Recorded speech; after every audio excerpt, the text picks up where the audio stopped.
Practice and procedure ordinance جاری کر دیا گیا۔ پریکٹس اینڈ پروسیجر ایکٹ کے سیکشن 2 کی ذیلی شق 1 شامل، جبکہ پریکٹس اینڈ پروسیجر ایکٹ کے تحت کمیٹی میں چیف جسٹس پاکستان کے علاوہ ایک سینئر ترین جج اور ایک چیف جسٹس پاکستان نامزد کردہ جج شامل ہوگا۔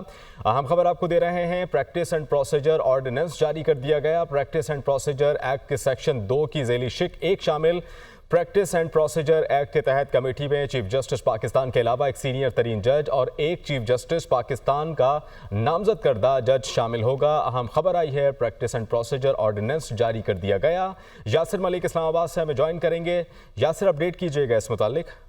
صدر مملکت آصف علی زرداری کی جانب سے پریکٹس اینڈ پروسیجر آرڈیننس جو ہے وہ جاری کر دیا گیا ہے۔ پریکٹس اینڈ پروسیجر ایکٹ کے سیکشن 2 کی جو ذیلی شق 1 ہے اس میں شامل کیا گیا ہے۔ پریکٹس اینڈ پروسیجر ایکٹ کے تحت کمیٹی میں چیف جسٹس پاکستان کے علاوہ ایک سینئر ترین جج اور ایک چیف جسٹس پاکستان کا نامزد کردہ جج جو ہے وہ شامل ہوگا، اور آرڈیننس میں پریکٹس اینڈ پروسیجر ایکٹ کے سیکشن 3 میں بھی ترامیم جو ہے وہ شامل کی گئی ہیں۔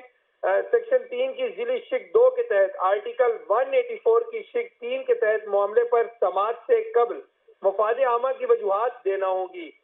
پریکٹس اینڈ پروسیجر ایکٹ میں آرڈیننس کے ذریعے سیکشن 7A اور 7B کو بھی شامل کیا گیا ہے۔